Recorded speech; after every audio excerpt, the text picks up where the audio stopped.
Howdy EgoHackers, my name is Samwise, and welcome to the EgoHackers channel. In this season, we will delve into the fascinating world of reflector functions. This episode being focused on the TE and FE reflection.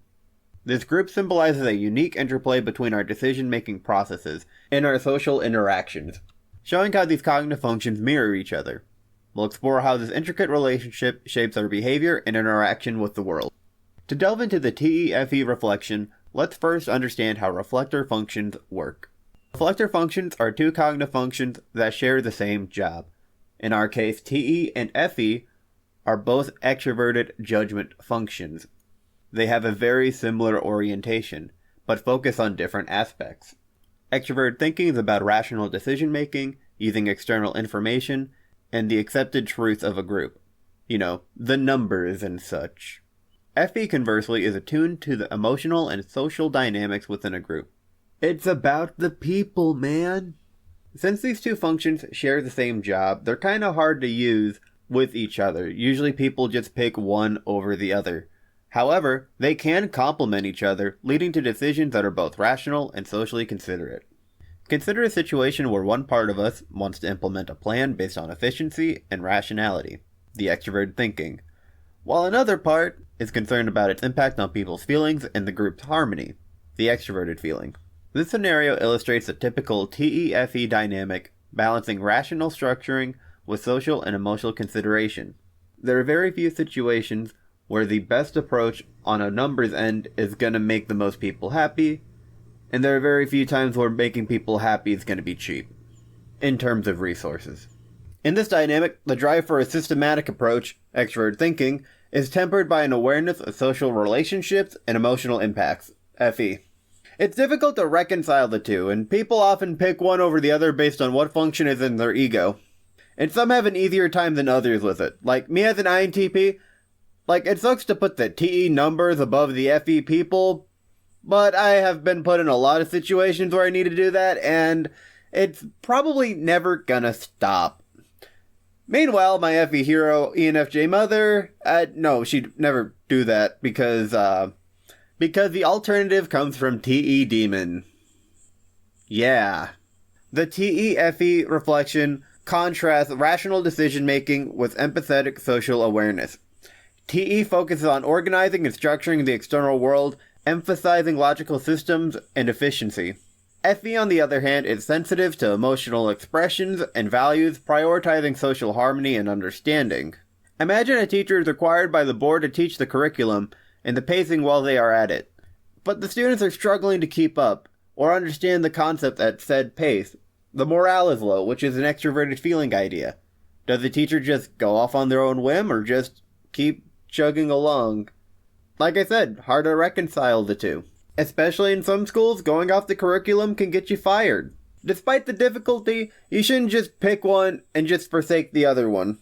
That's bad business and bad relations. What you need to do is try to balance these two the best that you can. These functions, while different, can collaborate to provide a balanced approach to problem solving and interactions. Extrovert thinking focuses on objective analysis. Extroverted feeling brings an understanding of social dynamics. This ensures decisions are made with both rationality and emotional intelligence. Like, for instance, a leader may use extrovert thinking for planning and resource management, while FE ensures team cohesion. Like, maybe the best people at a certain job tend to really enjoy that job. Like, my last boss knew I liked lifting heavy objects and working by myself, and she went out of her way to make sure I was the one doing it, because I was the best at it, and enjoyed it a lot. That's a way to mix extroverted thinking and extroverted feeling. The result is an environment that is both efficient and supportive. The TE-FE reflection is crucial for balanced decisions, avoiding extremes of rigidity or subjectivity. It integrates TE's analytical prowess with FE's social sensitivity, fostering insight and compassion. A business leader implementing organizational changes needs to consider both the efficiency, extrovert thinking, and the impact on employee morale, extroverted feeling. Like, yeah, laying off people when you're not meeting quotas, and budgets are tight, and shareholders are hounding, etc. That sounds great on paper. But your employees being unnerved that they might be next in line is a problem. The work quality goes down, peer-to-peer irritability goes up, Yeah, paper is dumb sometimes. There are calls for layoffs, but there are also more FE-based solutions that rarely get implemented. Like the old president of Nintendo, Iwata, cutting his salary in half during the Wii U days because it didn't do so good. In the West here, we expect people to get laid off in situations like that. And I don't want to disparage extrovert thinking the entire time.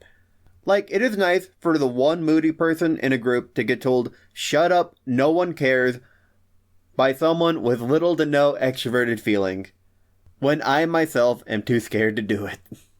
Emotionally catering to everyone's whim isn't a solution either. See the balance needed? Understanding and applying the extrovert thinking, extroverted feeling reflection has far-reaching implications beyond personal development. It plays a significant role in societal progress and harmony. For instance, in organizational leadership, a balance of TE and FE can lead to more ethical business practices, where decisions consider both profitability and the welfare of employees. In politics, this balance can result in policies that are both practical and compassionate, addressing societal needs while ensuring sustainable implementation. One can dream, right? In our everyday lives, mastering the extrovert thinking, extrovert feeling reflection can lead to healthier relationships and communities. By valuing both rationality and empathy, individuals can create far more inclusive environments where diverse perspectives are considered and respected. In conclusion, a cognitive reflection is where two functions share the same job but compete to fill the role.